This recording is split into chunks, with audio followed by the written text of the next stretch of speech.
Ok, hoje a gente vai falar sobre um tema um tanto polêmico, mas necessário, que tem a ver com psicologia, dando continuidade, portanto, àquele segmento de vídeos a respeito do assunto, a respeito da história da psicologia, que é fundamental entender, assim como é a história da filosofia, anteriormente feito também por mim, uma playlist do canal, que eu estou acrescentando no decorrer do tempo mais vídeos também. Mas no caso da psicologia, quando se fala disso, não tem como não falar de behaviorismo. O termo behavior vem da ideia de comportamento, então a psicologia do comportamento, a teoria da psicologia comportamental. De certo modo, ela começou lá com o Ivan Pavlov, naqueles experimentos que ele fazia com cães.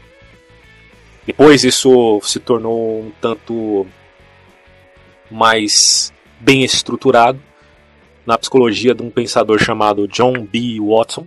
O Watson também foi muito famoso ali nos Estados Unidos. Ele inclusive foi publicitário, né? E aí a gente começa fazendo uma certa diferença daquilo que a gente chama de behaviorismo num sentido metodológico e behaviorismo num sentido mais radical, promulgado pelo Burrus Friedrich Skinner.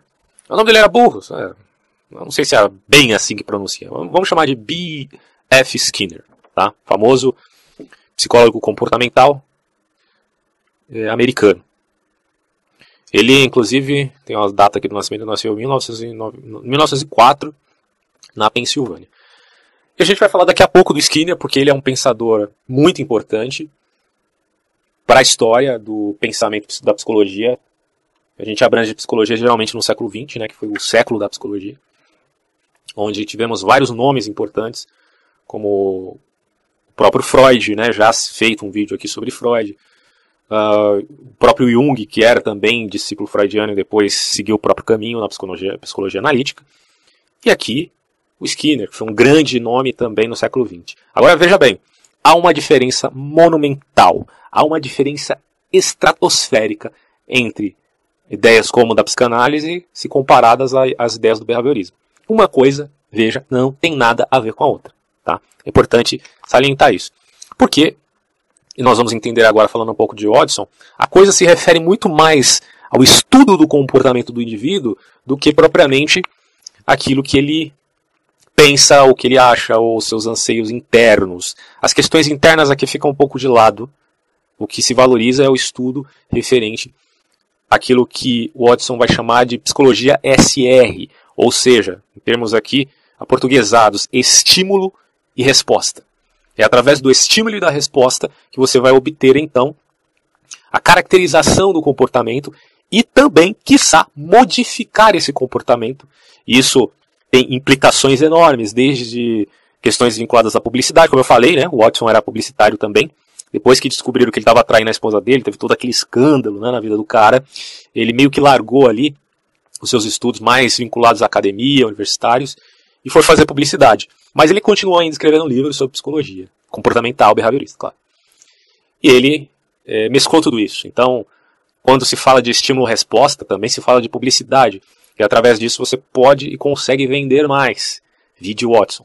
Isso é um tanto interessante, porque quando se fala do John B. Watson, você tem que levar em consideração que ele meio que fez um certo corte transversal, direto mesmo, entre aquela psicologia mais vinculado a precedentes filosóficos, um tanto racionalistas, mesmo a psicanálise, né, que tem elementos também, não sei se a gente pode chamar experimentais, mas claro, né, obviamente a medicina vai trabalhar com pessoas, e os tratamentos têm que ter algum tipo de resposta. Mas a coisa em Watson ficou muito mais científica no sentido empirista do termo mesmo, tá? Eu não vou nem dizer, talvez até positivista. Talvez a gente pode colocar o Watson como positivista, embora Skinner, que faz parte, como eu já falei, do ramo do behaviorismo radical, não faça parte de uma prescrição puramente positivista lógica, como muitos o acusaram naquele período. Na verdade, ele está mais próximo, o Skinner, de um pragmatismo americano do que um certo positivismo. Skinner ele trabalha muito com concepções como a filogênese, no sentido genético, né, de espécie do sujeito, do indivíduo, né, que está sendo, vamos colocar assim, trabalhado em determinada pesquisa, seja no que se refere à psicologia no âmbito educacional, ou no âmbito clínico, ou em teste com animais mesmo. Ele também trabalha muito o conceito da ontogênese, que são as relações do indivíduo, e a questão cultural. Tudo isso, essa tríade, está imbricada no pensamento do Skinner, o que não se via no pensamento do John Bill Watson, que era um cara que levou o behaviorismo aos seus termos mais radicais possíveis. Embora não confunda, quando se fala de behaviorismo radical, nós estamos, na verdade, nos remetendo a Skinner. Mas, se a gente observar historicamente, há de se notar que o Skinner tentou humanizar um pouco mais essa coisa, né, da filosofia comportamental, que não deixa também de ser uma filosofia, embora seja uma coisa mais vinculado a uma determinada empiria também, do que o Watson. O Watson levou a coisa num sentido muito mais profundamente restrito ao que ele chama de estímulo-resposta. E a primeira coisa que a gente tem que entender no Watson é o seguinte: o ser humano, ele é como uma tábula rasa, porém ele tem alguns elementos que ele vai colocar aqui, na verdade, como emoções a priorísticas, que segundo Watson seria medo, raiva e amor. E baseado no experimento de Ivan Pavlov, aquele famoso experimento dos cães, né, que é mais ou menos assim: você pega um sino, você pega, a gente pode colocar como uma substância pó de carne, né, e aquilo vai surtir um determinado resultado. E aí você tem alguns termos, algumas classificações conceituais que o Watson vai trabalhar. Não só o Watson, como também posteriormente o Skinner. E a primeira dessas configurações analíticas, a gente pode chamar dessa forma, é o que a gente pode denominar como condicionamento vinculado a uma resposta. A gente pode colocar condicionamento clássico ou condicionamento respondente, enfim. Que é justamente o que está acontecendo aqui, no experimento do cão. Você tem um sino e tem um pó de carne. O sino representa um elemento neutro. O pó de carne representa uma espécie de incondicionado, tá? Um elemento ali que não está vinculado a uma determinada condição. Quando você junta as duas coisas, o pó de carne junto com o elemento neutro, que é o sino, aquilo vai gerar uma resposta. Então você tem um estímulo-resposta. A vinculação do sino com o pó de carne, porque obviamente que o cão ele tem o olfato, e quando ele sente o cheiro daquele pó de carne, ou lambe, enfim, é algo que instintivamente ele aprecia muito, é um prazer que ele possui.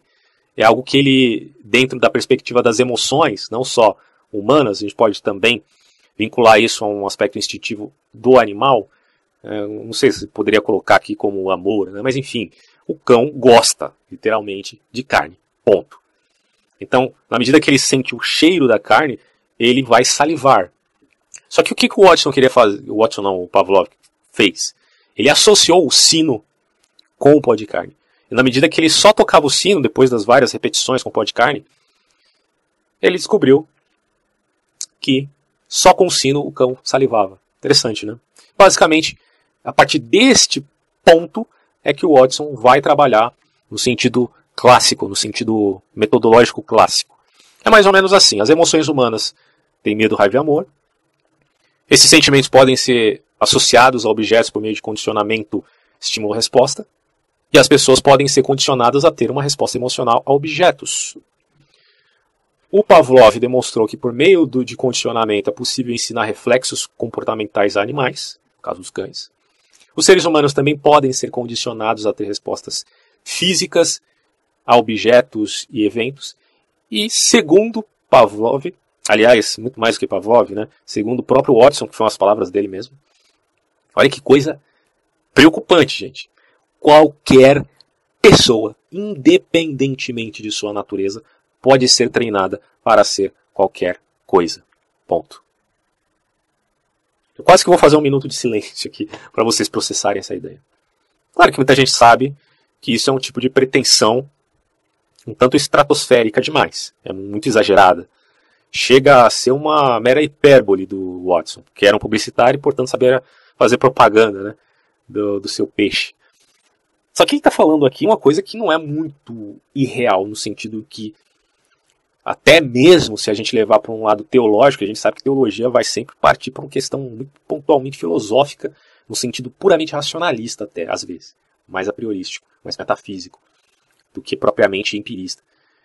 Mas a mesma teologia vai dizer, o homem também, como se fosse, segundo C.S. Lewis, né? parte animal, parte angelical. A imbricação dessas duas coisas gera essa coisa chamada homem, né? Então, claro que o homem não é tão diferente assim dos animais. Como diria o Chaves, né? O rato. Os ratos que são mamíferos, né?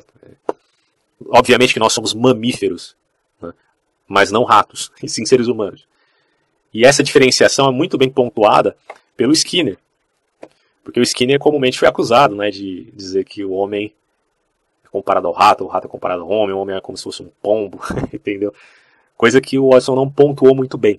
Então, por isso que é importante a gente não confundir o behaviorismo vinculado a este autor, chamado Watson, com o behaviorismo vinculado ao Skinner.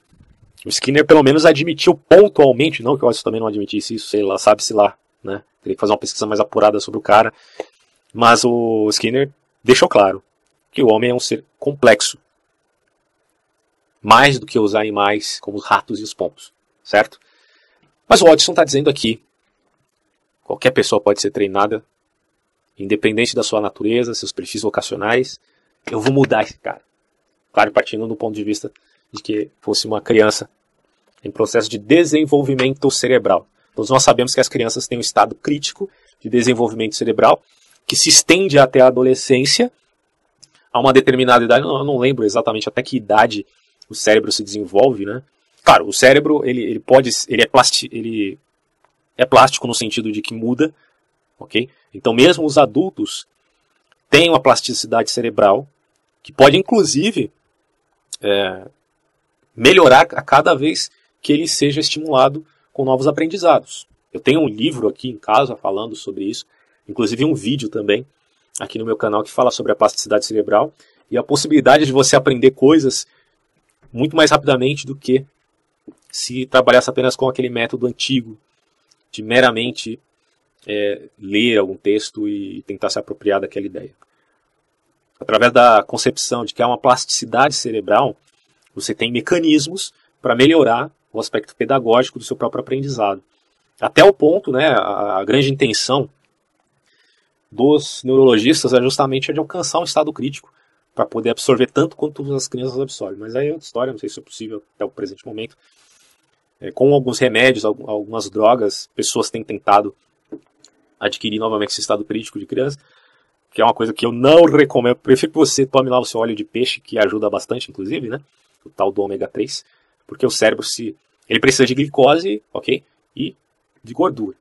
Então, o ômega 3 auxilia bastante, né, nas sinapses cerebrais. Mas a grande questão aqui é se o que o Watson está falando é verdadeiro.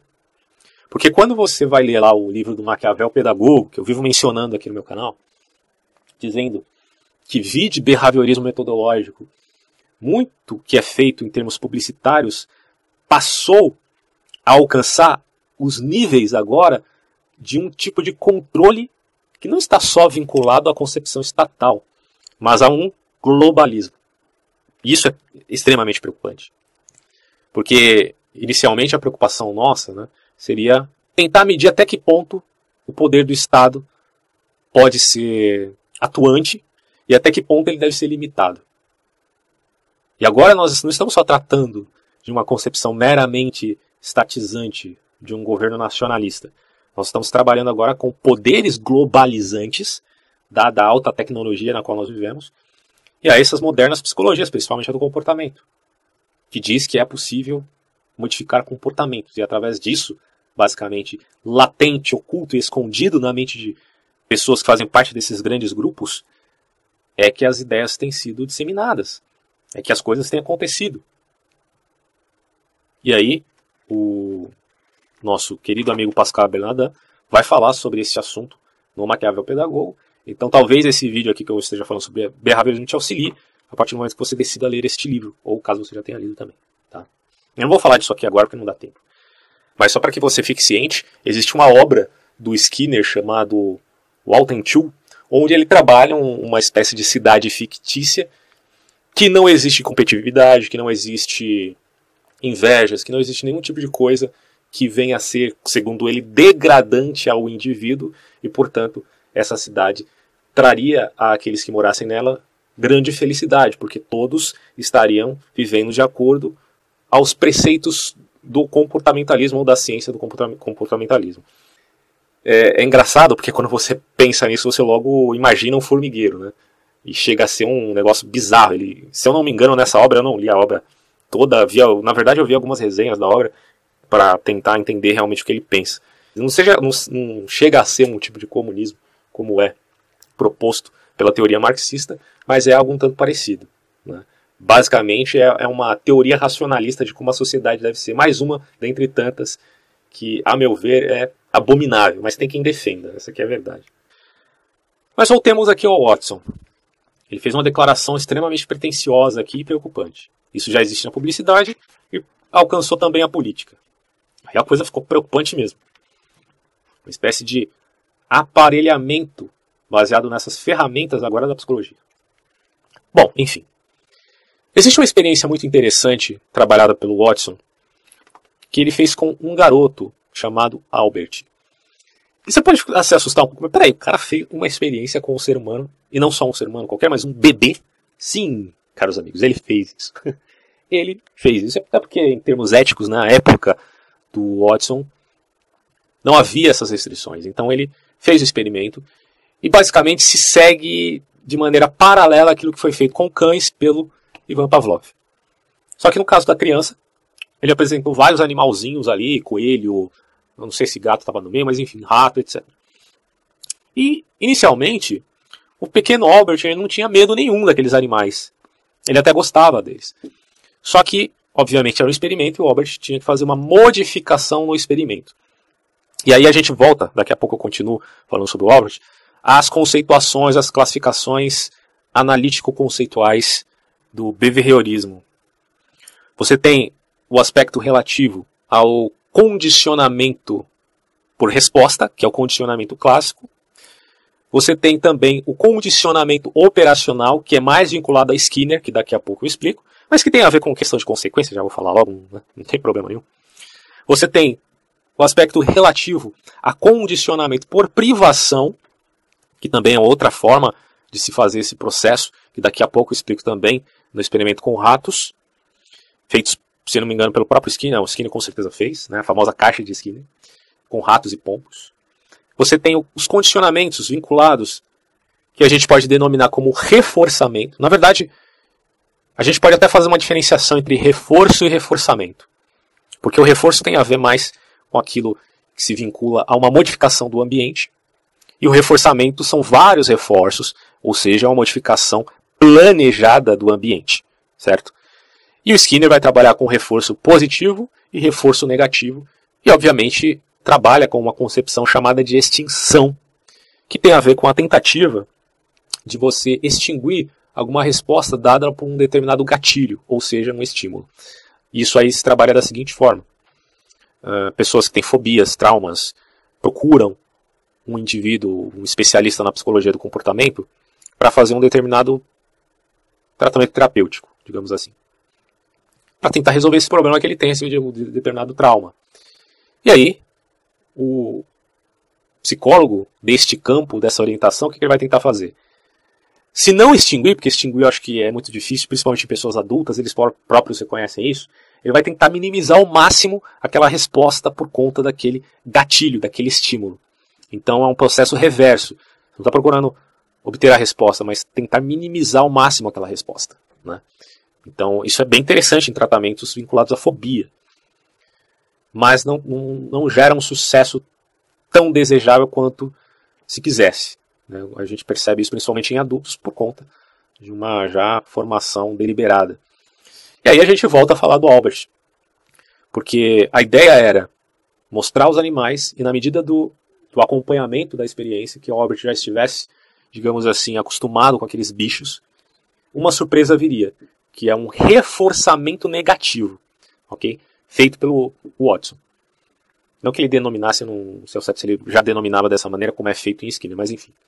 Ele pegou o martelo com um ferro ou algo do tipo e fez um barulho estrondoso. E ele repetiu isso várias vezes sempre que aparecia o ratinho branco, né?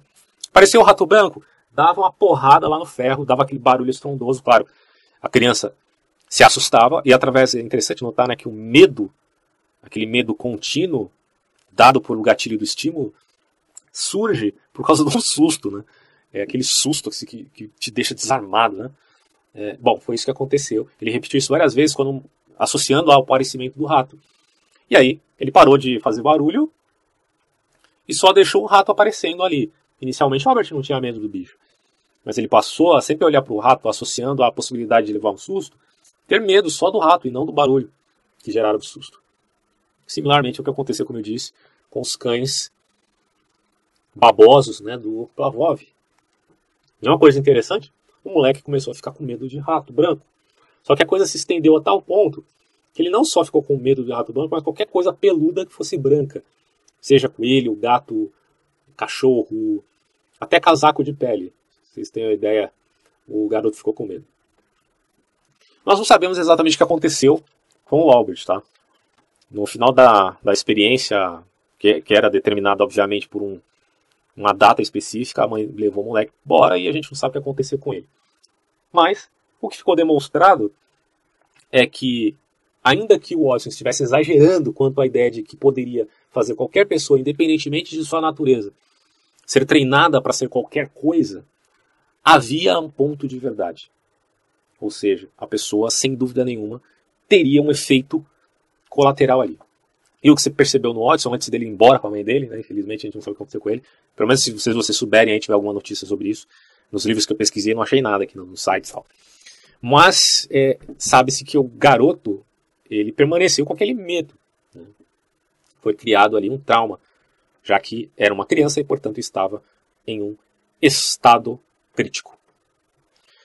Bom, basicamente é isso que a gente pode falar a respeito do Watson. Tem muito mais a dizer, mas é o que daria para mencionar assim de uma maneira muitíssimo sintética. No que se refere ao pensamento do B.F. Skinner. Bom, esse é um autor extremamente conceituado.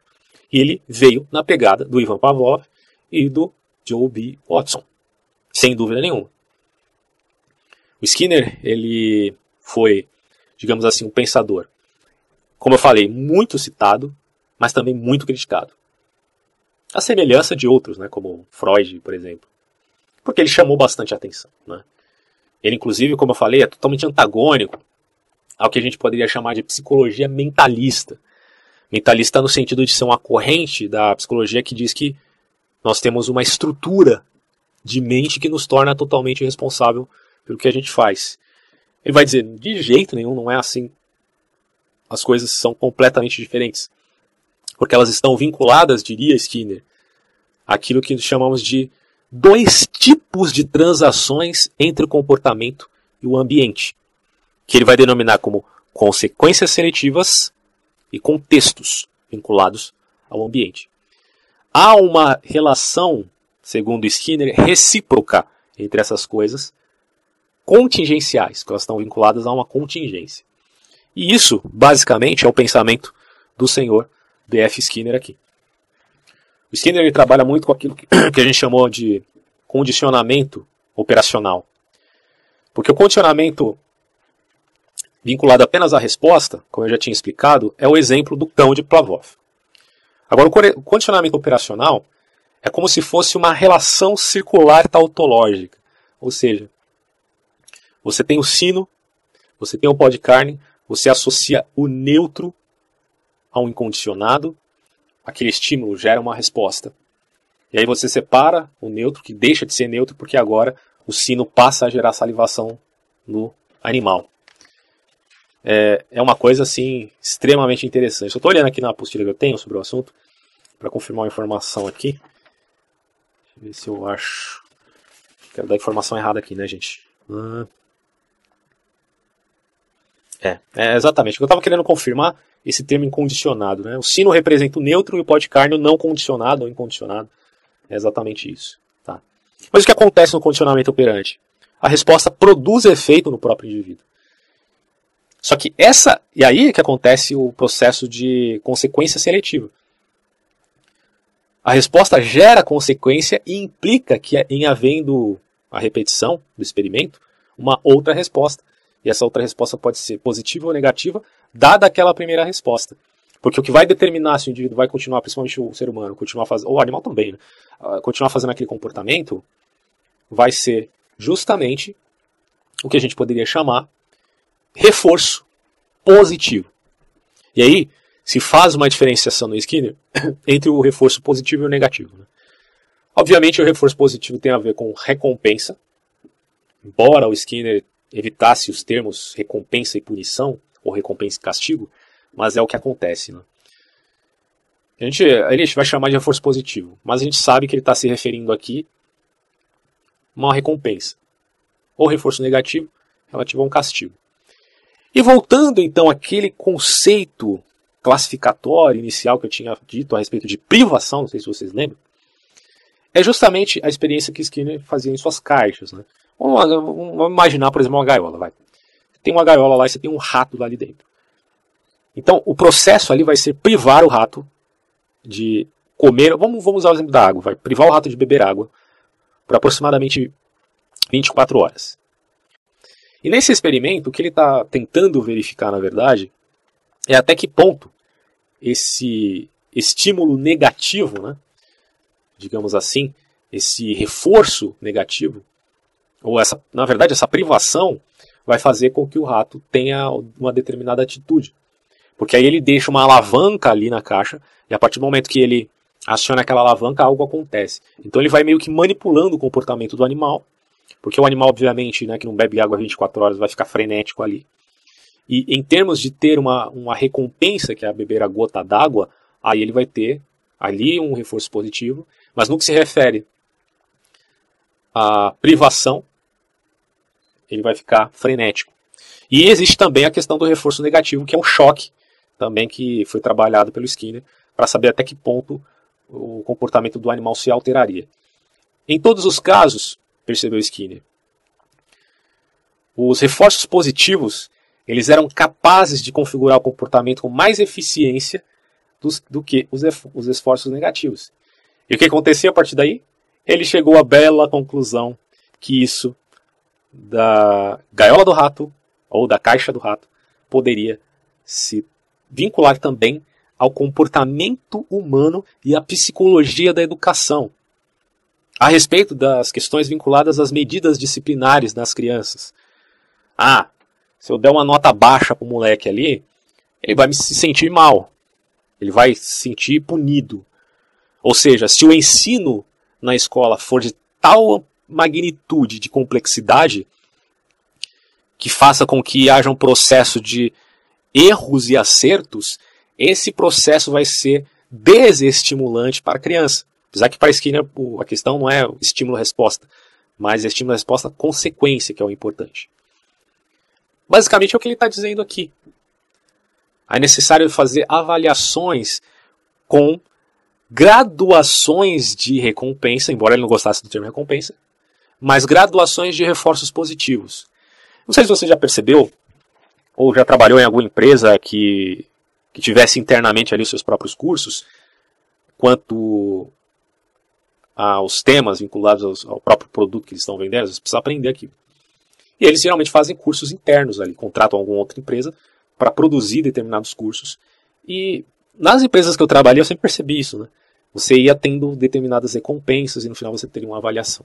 Bom, isso acontece porque o Skinner ele fez uma espécie de máquina de avaliação, onde existia exatamente esse processo.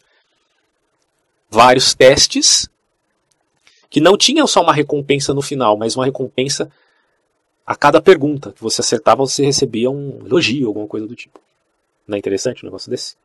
Isso está vinculado ao condicionamento operante, porque ele produz uma probabilidade maior de repetição do comportamento por meio do reforço positivo, como, por exemplo, liberar comida quando se aciona uma alavanca, vide caixa de Skinner quanto ao rato. Ficou uma coisa meio estranha, porque muitos o criticaram por achar que Skinner agora estava fazendo com que as suas experiências saíssem do âmbito laboratorial e alcançasse agora as crianças. As crianças são igual ao rato, por acaso, Skinner? Bom, essa foi uma crítica que foi feita a ele. Isso fez com que muitos o vissem, inclusive, como um cara muito excêntrico, muito estranho. Né? Ao ponto dele, inclusive, ter feito aí um tal berço para crianças, que alguns chamaram de caixa de filhos, né, para tentar controlar o ambiente da criança. E aí ficou tipo como ó, caixa na verdade não caixa, desculpe, condicionador de filhos, né? Isso aí foi uma acusação feita pela imprensa na época de Skinner. Muitas polêmicas geram o behaviorismo, porque, de certo modo, ele é visto como se o homem fosse apenas um ser suscetível a qualquer tipo de manipulação do ambiente. Só que não era isso, lembrando, que Skinner falava, já que ele considerava, repito aqui, o aspecto, digamos assim, trino do ser humano, na questão da filogênese, da ontogênese e da cultura. O ser humano, portanto, é um ser complexo e há uma reciprocidade entre uma consequência seletiva e um contexto de determinado ambiente. Isso, no entanto, não implica em que, em vista de uma psicologia educacional, se tente fazer uma determinada manipulação para o bem, né, entre aspas, das crianças, para que ela aprenda de maneira mais eficiente. Só que essa conclusão de Skinner é uma extrapolação do resultado da experiência dele. Porque ele está dizendo que agora, até mesmo as punições vinculadas à nota baixa, ou aos erros que a criança tem em vista de um ensinamento muito complexo, podem deflagrar uma negatividade no aprendizado delas. Mas na prática isso é assim? Voltemos ao PISA, aquele exame feito, se não me engano é anualmente, né? Entre crianças, acho que até adolescentes, né, até 15 anos. Bom, geralmente os países que ficam em primeiro lugar são aqueles que têm um ensino mais tradicionalista. Aquela coisa da decoreba, da memorização, né? Os países que acatam aquela metodologia socioconstrutivista, que parece muito bonitinha, né? Porque tem a ver com a ideia de que a psicologia inicialmente veio para sobrepor-se ao ensino tradicional, porque o ensino tradicional era vinculado à igreja, era vinculado a uma perspectiva onde a natureza humana já era definida de um ponto de vista teológico. E aí apareceu então a psicologia na nova educação, e agora ela se juntou à pedagogia. Então havia psicologia de um lado, pedagogia do outro. Só que a partir desse momento, a psicologia, aliás, que era fruto do capitalismo e do crescente capitalismo, que a gente sabe que a partir da década de 30 em diante, o mundo já tinha praticamente, se eu não me engano, de 1 a 3 bilhões de pessoas. Crescimento populacional ocasionado, sem dúvida nenhuma, por conta do crescimento econômico no mundo inteiro. Okay? E isso gerou modificações culturais, em termos de ver a maneira de se ver o mundo, a cosmovisão das pessoas. E a psicologia, então, entrou ali fininho e não era só clínica, mas também vinculava-se à estrutura do ponto de vista capitalista. Só que a grande crítica da esquerda é justamente essa, de que essa psicologia se acomodou a um ponto de vista ainda conservador, vinculando as suas prerrogativas à questão econômica, desconsiderando a questão social. E o que isso gera? Gera o fato de que quando a criança vai lá ser tratada com um pedagogo formado em psicologia, ou com um próprio psicólogo ali da instituição, ele vai ser tratado apenas como um indivíduo, no sentido em que o seu problema seja, sei lá, de baixa autoestima, de trauma, de complexos, sem considerar o aspecto social e econômico dessa pessoa.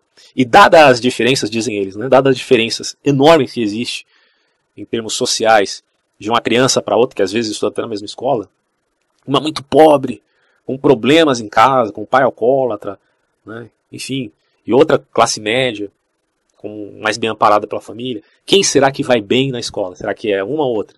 Bom, enfim, a crítica é justamente essa. Isso é muito freiriano, né? Está dentro da análise educacional do próprio Paulo Freire, que critica o fato de que a psicologia na escola ou educacional se esqueceu por conta de seus vínculos muito próximos e até, digamos, afetivos ao sistema operante de poder que existe na sociedade, que é o sistema capitalista. Agora, é óbvio, vocês sabem que no meu canal eu faço uma tremenda crítica ao socialismo e ao comunismo, que eles estão olhando o efeito sem reconhecer a causa. Porque o que causa tamanha pobreza e descontentamento na sociedade? Bom, tá aí o meu vídeo que eu fiz a respeito do Leandro Carnal, quando ele diz que a cultura, de certo modo, é é culpada por um governo corrupto. Não só a cultura, né, mas o povo, né, em geral, as pessoas em geral que são corruptas, segundo ele. Fazendo uma inversão completa no processo. Porque a culpa passa a ser da cultura deste determinado povo, no caso do Brasil, em vista de gerar corruptos ali no governo, na política. Quando, na verdade, o processo deveria ser inverso. Onde é o político que gera todo esse tipo de problema por fomentação de leis patrimonialistas. Eu só estou repetindo o que eu já disse lá, né? Por uma economia totalmente, extremamente burocratizada, que impede aquele processo de laissez-faire que eu vivo falando aqui em vídeos quando eu me remeto à escola austríaca, a liberdade de você poder agir com livre iniciativa, sem os empecilhos dificílimos que existem por conta do dedinho do governo ali, que quer ser o paizão de todos nós, e quer fazer projetos sociais e tudo mais. Projeto social é importante, claro, gente, que é importante. E eu até concordo, para a surpresa de alguns, com um determinado lado da crítica do Paulo Freire. Quer dizer, existem pessoas que vivem na linha da miséria. Não tem como você tirar essa pessoa da linha da miséria falando, vamos lá, deixa seu vitimismo, vamos agir aí com mais força de vontade, né, com livre iniciativa. Calma, o cara está na margem da sociedade. O que ele precisa? Ele precisa sair de lá. E para ele sair de lá, ele precisa de um empurrão, literalmente. Um tratamento de choque, vamos colocar dessa maneira. Só que esse tratamento de choque não pode ser esmola. Você dá Bolsa Família pro cara a vida inteira. Não, aí tá errado. Aí tá errado. Aí eu já sou contra o Paulo Freire. E sou contra as políticas de justiça social que tem esse entrave. Porque não sabe fazer essa medida básica. Entre alocar o indivíduo da onde ele está para a sociedade. Para ele deixar de ser um lumpen proletariado e fazer parte dos estamentos da sociedade. Como diz lá no meu vídeo do Hegel. Bom, então quando essa crítica é feita em termos da psicologia está mancomunada com o capitalismo, se observa apenas o sintoma, mas não se observa a causa. E aí é que está o problema dessa crítica. Então voltando aqui, eu me desviei um pouco, mas voltando ao Skinner, basicamente o que ele está dizendo é que você deve tomar cuidado, porque a criança também está construindo conhecimento. Não que ele fosse construtivista, não confundamos, embora o Piaget, o Skinner e o Freud tenham sido nomes comumente citados no século XX, não devemos confundir as bolas aqui. O Skinner não era construtivista no sentido do Piaget ou do Vygotsky, mas ele tinha uma compreensão de que o indivíduo, de certo modo, ele constrói o conhecimento dele e tal. No entanto, o Skinner era determinista, né? Aquele debate entre determinismo e livre-arbítrio, ele se colocou prontamente a favor do determinismo, na tríade que eu mencionei, relativo ao aspecto genético, na ontogênese e também da cultura. Então há uma determinação nesse indivíduo, segundo ele. Tá? É uma questão à parte, não vou entrar no mérito da discussão aqui, embora eu goste muito de filosofia, como vocês já perceberam, tudo isso, a gente vai até falar sobre a questão de determinismo e livre-arbítrio em um outro vídeo, mas não agora, não tem como. Mas é só para que a gente entenda, né, essa concepção. Mas acho que já estamos finalizando, já é o suficiente. É importante salientar sempre, quanto ao ponto de vista do Skinner, que segundo ele o condicionamento operante é um processo sempre recíproco, importante guardar esse termo, no qual o organismo atua sobre o seu ambiente e o ambiente reage, tá, ocasionando resultados que na maioria das vezes moldam o comportamento futuro daquele indivíduo, que vai fazer uma seleção das consequências, e obviamente, se ele está recebendo um reforço negativo, ele vai evitar aquilo. Inclusive para Skinner, o organismo ele não é nem gerente nem iniciador das ações, ele é meio que como um palco onde as interações de comportamento ambiental se dão. Né? É bem interessante olhar aí por esse ponto de vista. E só para finalizar, né, essa concepção que eu acho também importante salientar aqui, de uma visão inatista da inteligência, que é muito criticada por pensadores da esquerda. Eu penso o seguinte, gente, sobre isso, já finalizando o vídeo aqui, lembrando que foi uma síntese, pelo amor de Deus, não é nada definitivo sobre esses autores citados, mas ajuda a você a formar uma ideia básica sobre eles. Mas os pensadores de esquerda, eles comumente falam de um ponto de vista ou empirista da tal tábula rasa, não que eles defendem, eles só citam. De um lado você tem a tábula rasa, de outro você tem o inatismo, que é um indivíduo que nasce com vocação inata. e de outro você tem o construtivismo. Fazendo esse paralelo de 3 configurações de entendimento sobre a inteligência humana, eles chegam à conclusão que o construtivismo via Piaget, Vygotsky, Paulo Freire e tantos outros, enfim, seria o ideal para se entender a concepção de educação quanto à inteligência humana. Porque essa ideia, diriam, de medir a inteligência num determinado quociente intelectual, o famoso QI, parece uma coisa um tanto exagerada e, portanto, acaba por desanimar o indivíduo, primeiro porque o limita, né? Já que o cara tem um consciente intelectual que é muito baixo, uma vez que ele faça o teste ou que é muito alto, ele se conforma. Se é alto, ele se conforma e não vai querer buscar mais. Se é baixo, ele se acha um burro. Nesse ponto, eu até concordo com esses caras, porque o consciente intelectual não determina nada. O que determina é o seu esforço, afinal de contas, né? Você pode ser um puta cara inteligente, determinado por medições do QI, mas não se esforçou, não estudou, não procurou saber, não entendeu, né, a coisa básica de que o cérebro tem uma plasticidade, portanto, pode ser modelado. Quando estudaram lá o cérebro do Einstein, não descobriram que algumas áreas, como as relativas à parte espacial e numérica, eram maiores que outras? Quer dizer, ele foi tão exercitado que acabou incidindo em uma evidência física cerebral dessas alterações. Então é óbvio, né, que você pode se tornar mais inteligente por esforço. Mesmo com coisa básica, eu até concordo com eles. Mas eles são contra o ponto de vista que o indivíduo é uma tábula rasa, que só tem emoções a priorísticas, mas que essas emoções podem ser manipuladas. E a favor do construtivismo. O indivíduo vai construindo o seu conhecimento, né? E, de certo modo, o behaviorista Skinner chega a essa conclusão também, né, dentro da perspectiva mais específica dele. A grande questão é que, quando você fala de um inatismo, você chega a 2 diagnósticos específicos. Na verdade, a 2 consequências específicas, na qual uma é o próprio diagnóstico. Então, primeiro, você percebe que há um aspecto seletivo aí, porque se trata de usar um instrumento ou instrumentos adequados para se escolher o ambiente em que essas pessoas vão ser realocadas. Se o moleque nasceu músico, vamos colocar ele na escola de música. Há um certo determinismo, inatismo nesses indivíduos. Tá? No caso do que se refere ao diagnóstico, que é um outro elemento ali, fica aquela coisa. Você pode, através também de instrumentos, diagnosticar o que essa pessoa é, dado o fato de que existe um ajuste do quantum, ok, desse indivíduo enquanto às suas limitações. Aí a gente pode até levar em consideração por parte desse pessoal uma crítica ao elemento teleológico idiosincrático. O que é isso? Teleologia significa que há uma finalidade, certo? Isso aí é aristotélico. O homem tem uma finalidade que é diferente do animal e por aí vai. Idiosincrático porque faz parte do indivíduo. Então, como o individualismo é muito forte na modernidade, né, um desenvolvimento da sociedade, que, como eu disse, o próprio Hegel reconhece o individualismo, ele reconhece, quem mais não pode reconhecer, não é mesmo? Então, há uma teleologia, uma finalidade daquele indivíduo, idiosincrática. E quem é contra o inatismo é contra isso. Tanto que em aula, né, discutindo com o pessoal ali sobre esse tema, eu me reportei a eles sobre caras como Pelé, como Beethoven, enfim, até citei o exemplo do Pelé porque existe aquele contraponto. Bom, e se o Pelé tivesse nascido no século XVIII? E aí? Né? No século XVII não existia futebol na época. Ele não ia ser gênio de nada, porque não existia um instrumento que o fez ser um gênio. Bom, veio bem a calhar e ter nascido no século XX.